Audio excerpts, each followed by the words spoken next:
Hi, Rebecca. Hey. It's so good to see you. It's good to see you. So much has happened in the last 3 months. I mean, it's ridiculous for you. How you holding up? Good. Yeah? We're in Nashville, so... You look great. Well, thank you. Yeah. So what we're doing with all the artists is we want to start by asking you to just tell us quickly your Virginia story. Where you were born, where you grew up, the path you took to get here, maybe some people that helped you on the way. Okay. I was not born in Virginia. I was born in Guam, but I was raised in Virginia from the age of 4.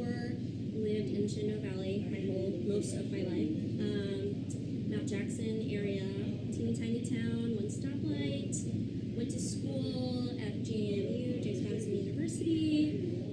Was in and out of school because of life, mental health. I was going to school for pharmacy and public health education, and was doing that because I had always been told that you have to go get a job where you make a lot of money, and that's what's important. Boy, are we glad that didn't work out. Yeah.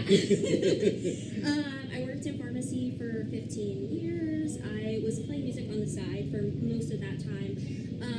But in 2020 is when I really started hitting it hard at home as far as songwriting. 2021 I played my first solo show, and I just have not looked back since. Just that went so fast. Yeah. I work really hard. I expect a lot out of myself and the people that I surround myself with, just as far as community. And you got an excellence thing going. I mean, just with the sound of things, the look of things, the way you handle things. It's just, you function at a pretty high level. Thank you very much. Thank you. I wore my Dirty Nelly hat. Yes, for you. you did. I did. I'm changing hats today just to rep Yes. Virginia. But it just reminds me of that night, and that was the first time I saw you, I think. And I swear to God, all of us in the bar just looked at each other and were like, we are going to remember this night because this one's on her way. And it's really been kind of the truth.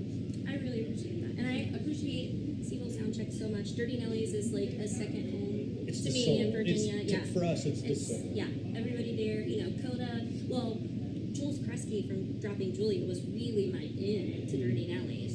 We did a show there together, and then I met Coda, and Coda was just like, whenever you want to come back, come back. Yeah, and he's a then doll. and then Yusuf and everybody there at the bar is just always so welcoming, and like you all are now part of that Dirty Nellies. We're so lucky to have it. I have to tell you, when I first moved to Charlottesville like 7 or 8 years ago, I'm from New York. I was looking for my bar. I couldn't find a bar. There are no bars in Charlottesville. And it took me about 2 or 3 years. I was coming home on 29 from my hunting property and got off at the wrong exit and went by it.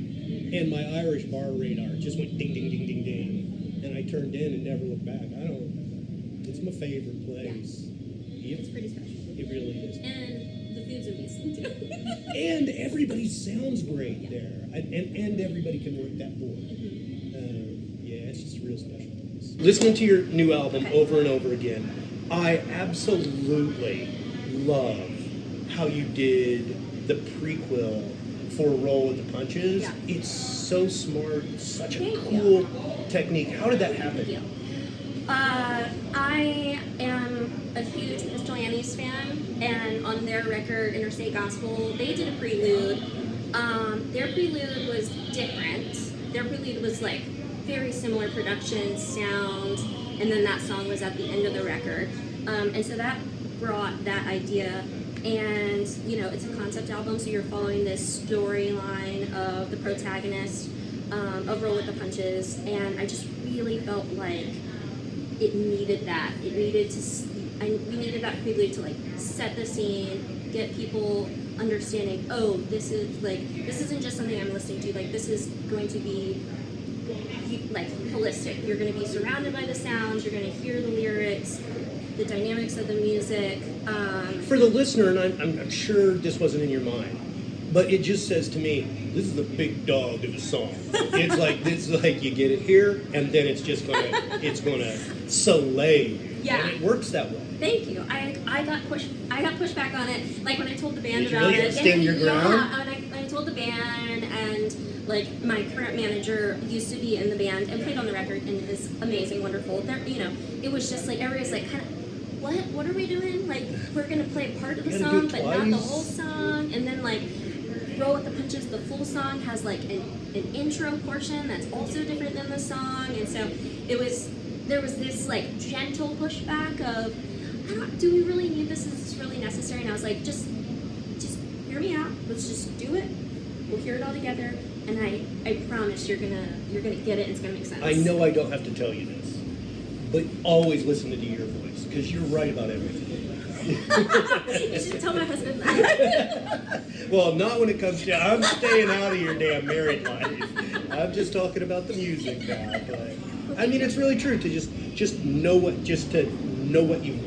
Yeah, I played in cover bands for a long time, and I was in the studio before I started doing original music, and just was always under someone else's decision making, and would try to contribute, and just was not listened to at all, really, and kind of just told, like, here's your part, here's what you need to do, this is what we want from you, don't contribute anything else. And I learned over that time, as well as other situations outside of music in my life, that was not how I wanted to live or be or make decisions. It's what comes with creativity. Yeah.